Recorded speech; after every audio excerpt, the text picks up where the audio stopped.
boa tarde. Você acompanha agora as principais reportagens da HIT. E nós abrimos essa edição falando sobre o cartão de crédito. Para alguns, um aliado, para outros, um vilão. Isso porque o juro do rotativo já supera 370% ao ano. O uso desse meio de pagamento cresceu, mas aumentou também a inadimplência. Facilidades que podem virar armadilhas. Pontos, milhas, prêmios. Quem usa o cartão de crédito tem lá suas vantagens. Mas se não paga a conta em dia, o prejuízo é garantido. E não é pouco, não. Em junho, o juro do rotativo do cartão chegou a 370,4% ao ano, segundo informações divulgadas pelo Banco Central. E existem algumas razões para isso, como explicam os economistas. Primeiro, a taxa de juros básica da economia brasileira ela já vem subindo há algum tempo, né? Vale lembrar que em junho do ano passado, a taxa Selic estava em 4,25% ao ano, e agora em junho deste ano, que são esses últimos dados do Banco Central, né, estava em 13,25%. Então subiu aí a taxa básica em 9%. Só por conta disso, naturalmente, todas as demais taxas de operações de crédito vão subir. Ainda mais no caso de operações de risco. Quem vende para você não tem certeza se vai receber o valor vendido. Esse risco é assumido pela empresa de cartão de crédito. Então, normalmente, uma forma de você não estimular a falta de pagamento é cobrar um juro muito elevado, que é exatamente o risco que eu estou tomando por vender para você sem nenhuma garantia, sem nenhuma contrapartida. Esse risco se confirma pelos registros de inadimplência. Só para você ter uma ideia, a taxa de inadimplência com cartão de crédito saiu de 27,7% do total de crédito para hoje 40% do total de crédito, ou seja, das operações de cartão de crédito estão em atraso, estão inadimplentes. Então isso faz com que as operadoras de cartão de crédito embutem no preço final, que é a taxa de juros, né, esse relativo prejuízo que eles têm com o não pagamento das faturas. O rotativo do cartão deveria ser uma modalidade de crédito emergencial, acessada apenas em momentos de dificuldades. Mas não é bem isso que acontece. Mesmo com uma das maiores taxas de juros, segundo o Banco Central, as transações por cartão de crédito cresceram um pouco mais de 50% em 12 meses, até junho de 2022. E isso, segundo os especialistas, se dá pela facilidade de conquistar esse tipo de cartão em bancos, financeiras ou até no varejo. E não exatamente por ostentação, mas muitas vezes por necessidade. Principalmente porque as pessoas enxergam isso como uma extensão da renda e não por um instrumento de compra que pode ser utilizado de forma esporadicamente. Apesar de ser o meio de pagamento mais acessível para quem quer parcelar uma compra ou até esticar o salário até o final do mês, o cartão de crédito pode ser uma armadilha na vida financeira do trabalhador. Portanto, quem usa precisa ter muita consciência dessa dívida. Sempre com aquele compromisso de pagar a dívida total o mais rápido possível, né? De preferência dentro daqueles 30 dias que a gente recebe de crédito. Ou no menor prazo possível, ou se não for possível pagar, contratar uma outra modalidade de empréstimo que tem um juro mais baixo para deixar o cartão de crédito em dia. Né? Você troca uma dívida cara por uma um pouco mais barata. Né? Essa é uma estratégia para que, caso você não consiga pagar o cartão de crédito, você também não deixe se formar uma bola de neve. Nos primeiros 5 meses deste ano, os gastos dos brasileiros no exterior mais que triplicaram em relação ao mesmo período do ano passado. Os dados foram divulgados pelo Banco Central. Se tem uma coisa que brasileiro gosta é de viajar. Reflexo desse comportamento são os gastos no exterior que dispararam nos 5 primeiros meses do ano e somaram mais de 4 bilhões de dólares. Com isso, as despesas mais do que triplicaram em relação ao mesmo período do ano passado, período marcado pela pandemia da Covid-19. Somente em maio, os gastos no exterior totalizaram 1,1 bilhão de dólares, contra 804 milhões em abril. Esse foi o segundo mês após a melhora das condições sanitárias, em que as despesas no exterior ficaram acima de 1 bilhão de dólares. algo também registrado em março deste ano. Também de janeiro a maio, o total de investimentos no Brasil foi o mais alto dos últimos 11 anos. Em comparação com o ano passado, o crescimento foi de 52%. E a recuperação do setor de viagens já aparece nos resultados positivos. 40% das agências de turismo tiveram faturamento superior ao patamar pré-Covid. 2 anos depois do início da pandemia de Covid-19, os brasileiros agora querem viajar e conhecer novos lugares. Um levantamento feito pela Associação Brasileira das Operadoras de Turismo revelou que 4 em cada 10 agências do setor no Brasil já registraram faturamento maior no segundo trimestre de 2022, em relação ao mesmo período de 2019, momento anterior à pandemia do coronavírus. Já nos primeiros 3 meses deste ano, somente 14% das empresas de turismo tinham conseguido um desempenho acima dos primeiros meses de 2019. Quando levados em consideração os números de 2021, o resultado das agências do setor neste ano ainda é mais expressivo. Mais de 80% das empresas ultrapassaram os valores faturados no primeiro trimestre de 2022, em comparação com o ano anterior. Ainda segundo a pesquisa, 56% das viagens feitas pelos brasileiros têm como destino final regiões de dentro do país, enquanto 44% dos turistas preferem ir para o exterior, representando uma aproximação histórica entre os índices. Em um mês, as micro e pequenas empresas receberam mais de 20 bilhões de reais pelo novo Pronamp. Mais de 221 mil pequenos negócios foram beneficiados. Um mês após o Pronamp ter se tornado uma linha de crédito permanente às micro e pequenas empresas, em 25 de julho, os bancos que oferecem empréstimo por esse programa liberaram cerca de 20 bilhões e 300 milhões de reais em operações para mais de 221 mil pequenos empresários de todo o país. O Banco do Brasil, gestor do programa e primeiro banco a liberar as operações, bateu recorde de liberação com 2 bilhões e meio de reais disponibilizados para mais de 23 mil clientes, apenas no primeiro dia de operações da linha. Os recursos são destinados a apoiar todos os setores da economia.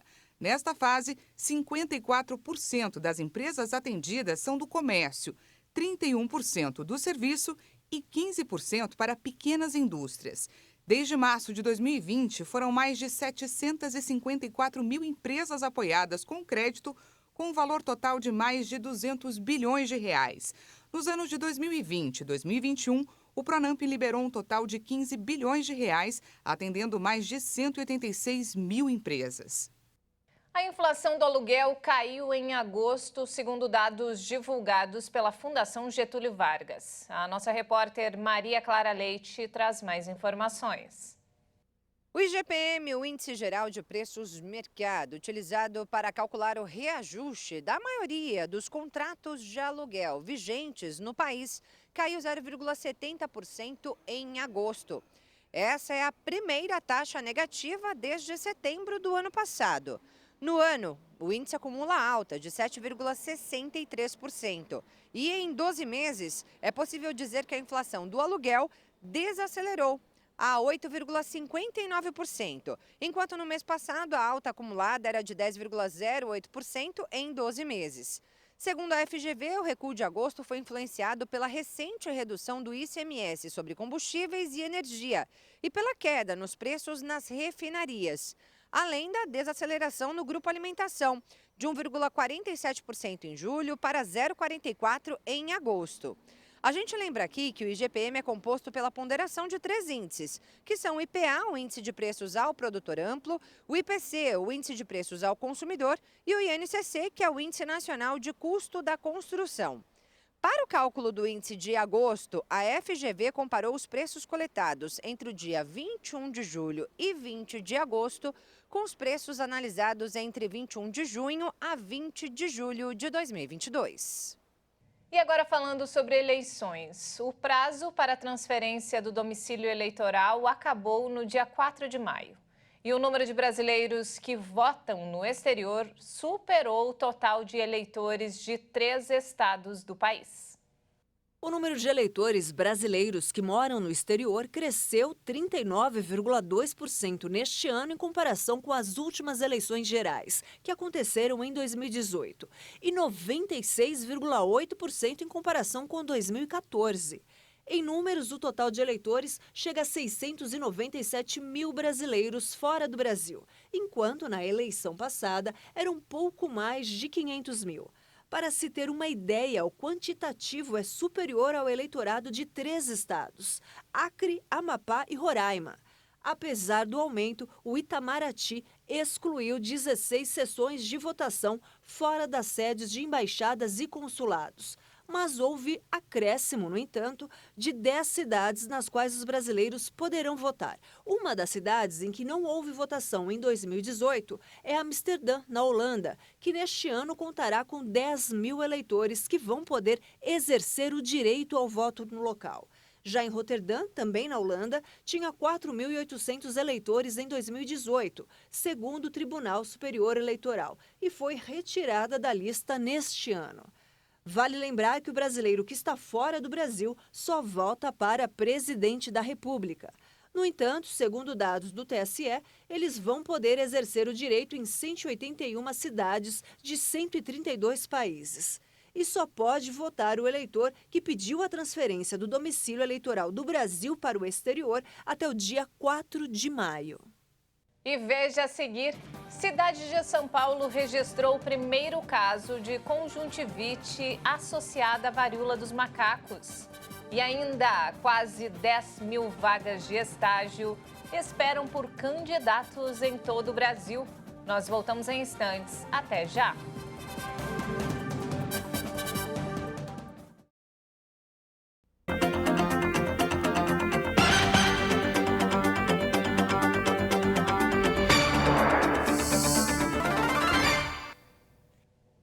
O inverno é marcado por tempo frio e seco e, por isso, nessa época do ano, a qualidade do ar pode piorar. A falta de chuvas contribui para a concentração da poluição, em especial nas grandes cidades. E isso causa riscos à saúde. No início da gravação desta reportagem, o cinegrafista Marcos Hirose capturou esta imagem. Além da hora e temperatura, o aparelho encontrado a caminho da nossa pauta na capital paulista mostrava que a qualidade do ar estava boa. O que isso significa? Que as partículas inaláveis menores que 10 micrômetros estavam entre 0 e 50. E as partículas finas menores do que 2 micrômetros e meio estavam entre 0 e 25. Níveis que indicam que a qualidade do ar está no topo desta tabela. Mas conforme os números sobem, a classificação cai para moderada, ruim, muito ruim ou péssima, de acordo com os parâmetros da Companhia Ambiental do Estado de São Paulo. Só que ao chegarmos ao nosso destino, descobrimos que o ar da cidade não estava assim tão bom. Com este aparelhinho aqui é possível fazer a medição do nível da qualidade do ar aqui na Zona Sul de São Paulo, onde nós estamos neste momento.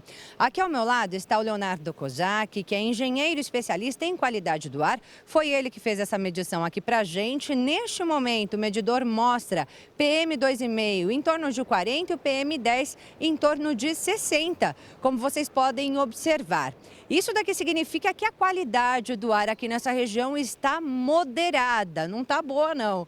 Mas isso é de acordo com os parâmetros da CETESB e não da OMS, né?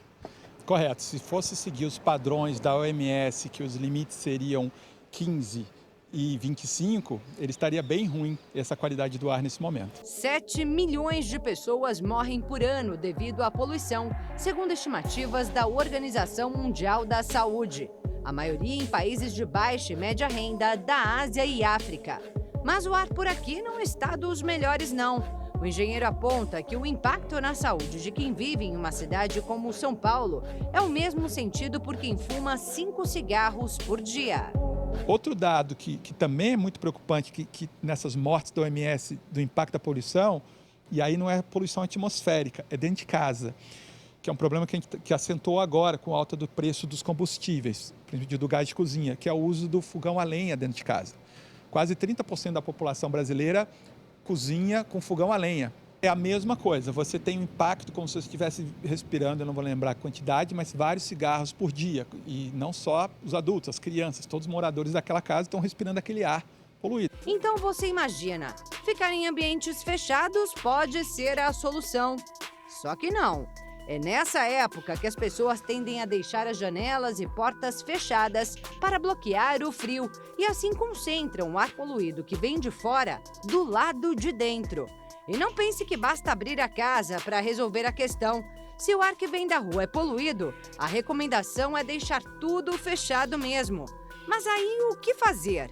O especialista explica. Essas soluções são sistemas de renovação de ar.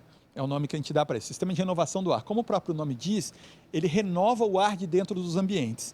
Ele está trazendo um ar de fora, jogando para dentro do ambiente. Ali na primeira parte daquela solução, tem aquelas caixinhas quadradas, tem filtros de ar. Então ele está jogando um ar limpo, o ar, aquelas partículas pequenininhas vão ficar retidas nesse filtro. E na segunda parte daquela solução é um motor, é um ventilador.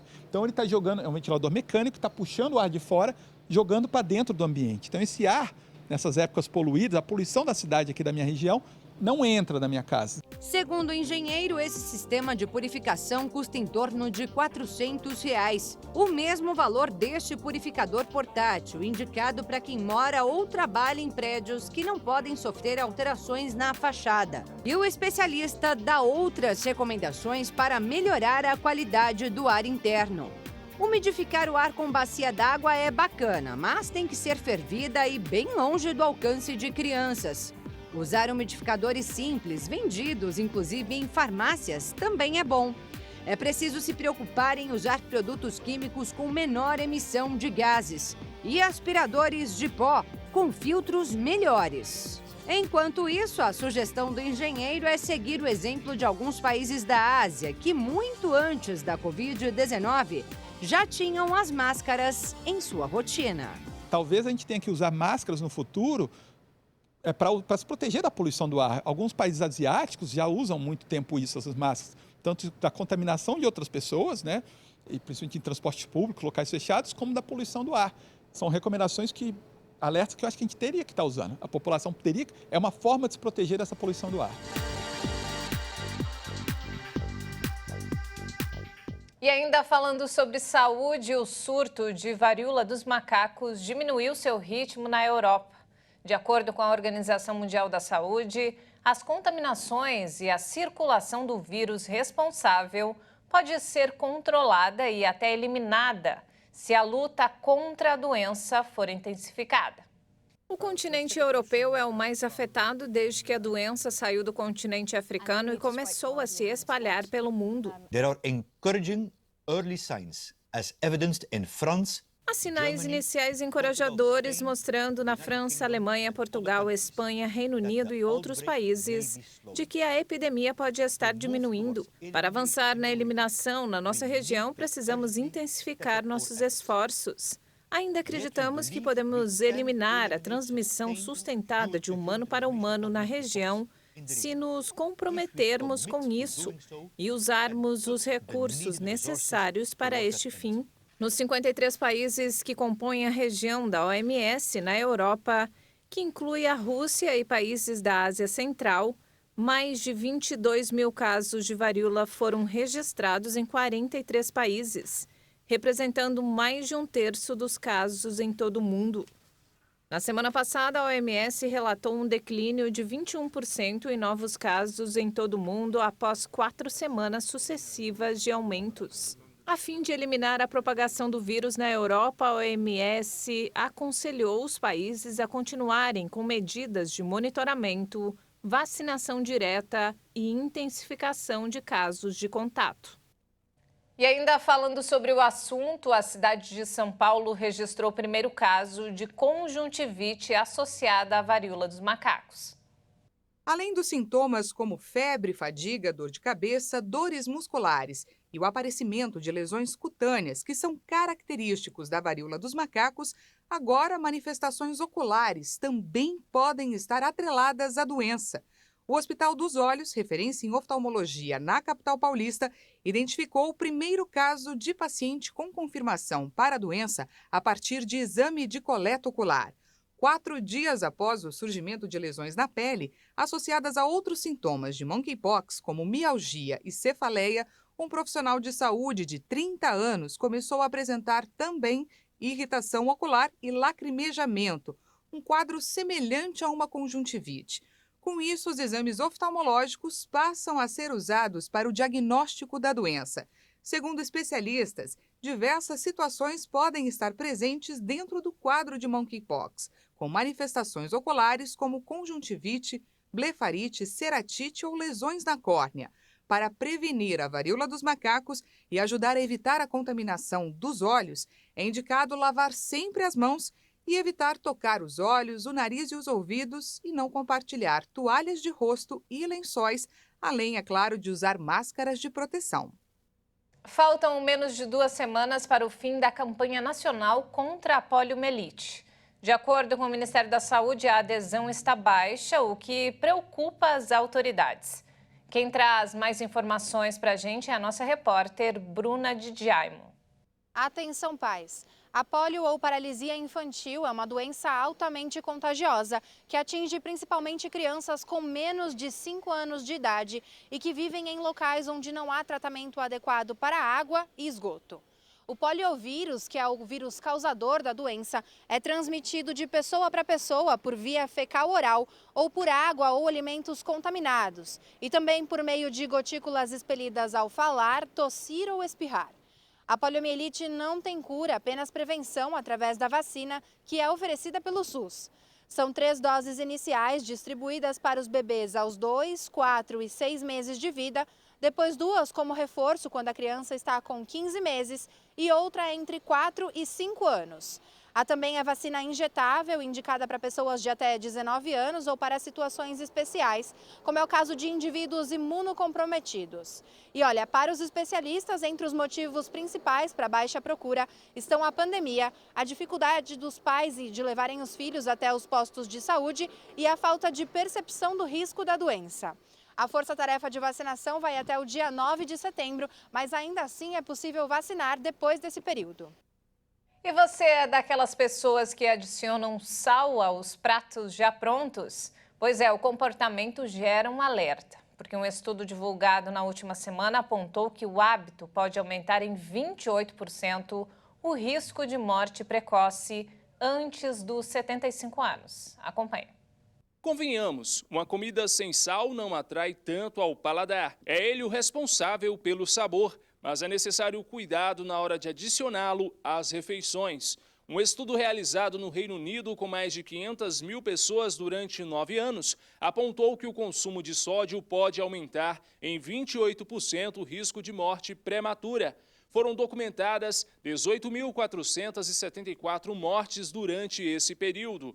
Quem já conhece os efeitos negativos do consumo exagerado, reduz. Ultimamente venho aprendendo, que o sal é prejudicial à saúde.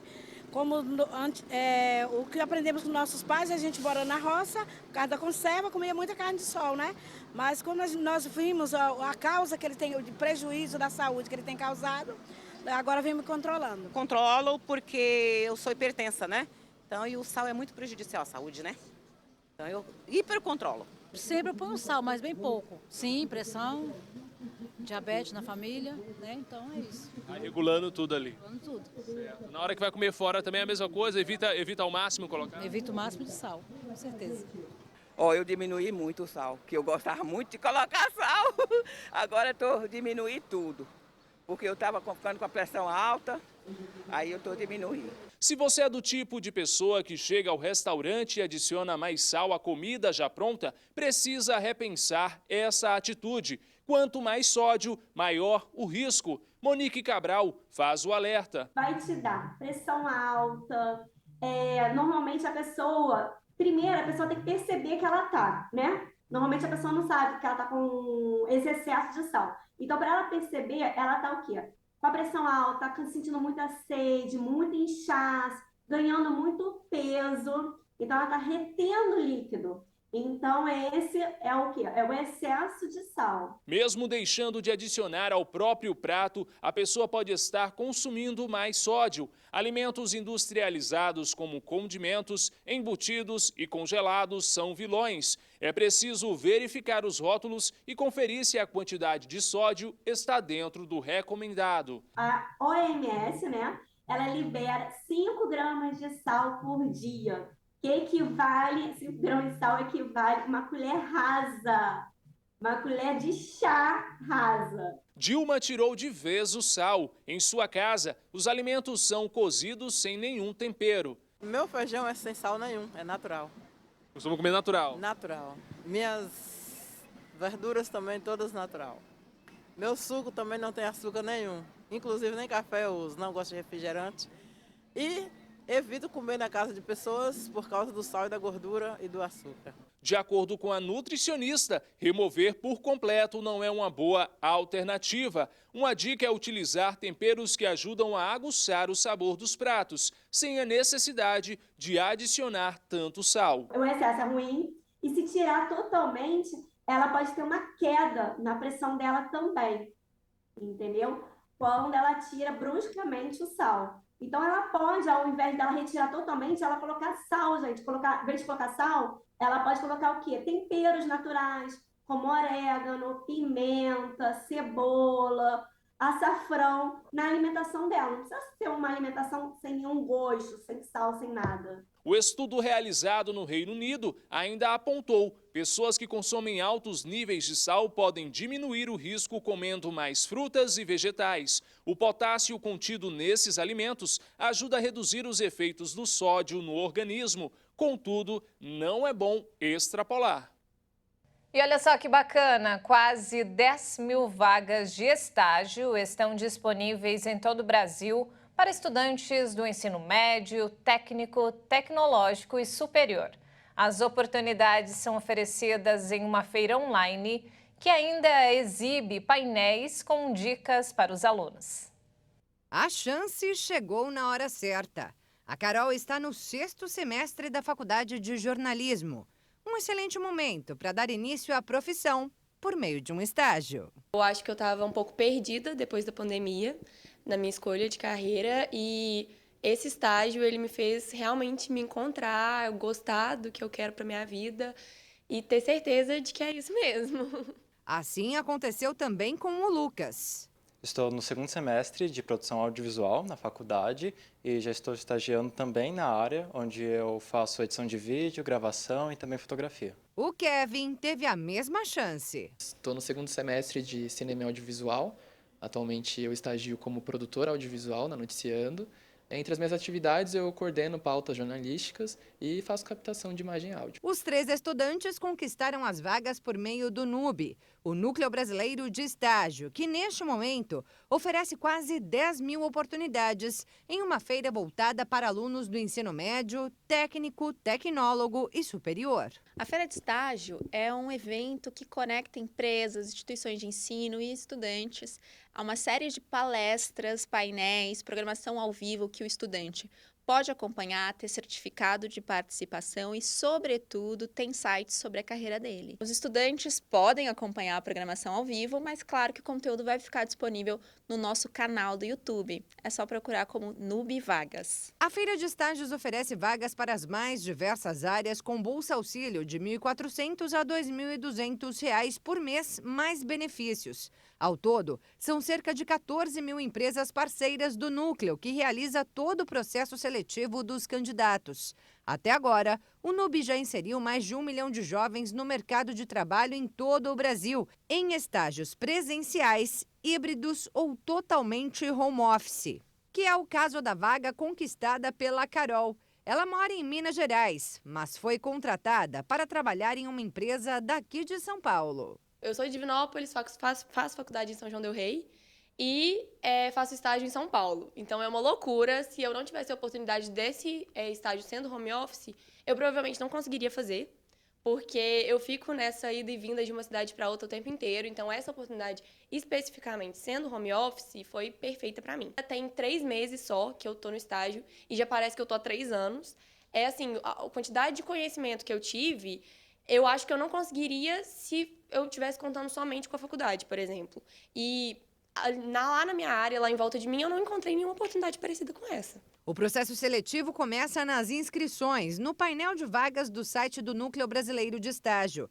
Antes da dinâmica com a RH da empresa ou entrevista com o gestor, o candidato precisa fazer 2 provas, uma de raciocínio lógico e outra de português. Acredite ou não, mas o domínio da própria língua é um dos principais desafios dos estudantes em busca de uma vaga de estágio.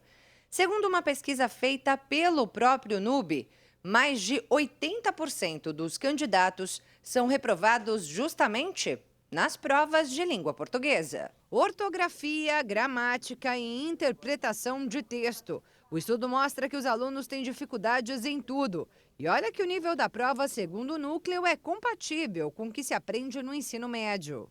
E a pandemia estaria diretamente ligada ao resultado do levantamento, já que os alunos passaram um longo período longe da sala de aula, como afirma esta professora do cursinho da Poli. Mas, segundo ela, não é só isso, não. Existe mesmo essa dificuldade dos alunos, porque eu acho que falta também um preparo do professor de língua portuguesa em relação à clareza do que ele está querendo. Então, a gente já começa um preparo desde a língua portuguesa. Geralmente, as nossas escolas, elas dão muitas regras e não fazem a ponte entre as regras da norma culta, que os alunos estudam, e não fazem essa ponte e a necessidade de usar essas regras no texto. Então, não existe a relação entre a língua portuguesa e, por exemplo, a redação. E essa dificuldade fica muito clara durante o processo seletivo do NUB. Quem participou e passou aponta o que mais pesou durante a avaliação da língua. Esse processo seletivo dessa vaga, inclusive, ele foi bem extenso, envolve muita escrita, né? Por ser roteiro, a pré-produção, envolve muita escrita, então eu acho que talvez seja a etapa mais difícil. Mais difícil, eu digo que é a entrevista. A língua portuguesa nessa hora também pesa? Pesa completamente. No meu processo de estágio, foi muito cobrado a língua portuguesa, até porque eu trabalho, querendo ou não, pondo texto. Então, é ótimo, é necessário ter o conhecimento da língua portuguesa. Tomar muito cuidado com gírias, isso foi muito difícil, porque a gente conversa com gíria.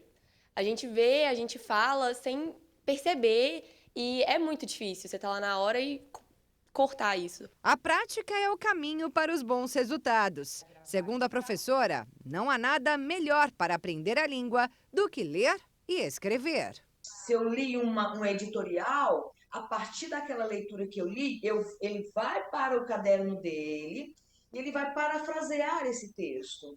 Quando ele vai parafrasear o texto, ele vai já treinar o repertório, ele vai treinar assunto, ele vai retreinar a estrutura. Então, não só ler e não só escrever, mas ler já com a obrigação, digamos assim, de escrever. Se você está em busca de estágio, prepare-se, vá à luta.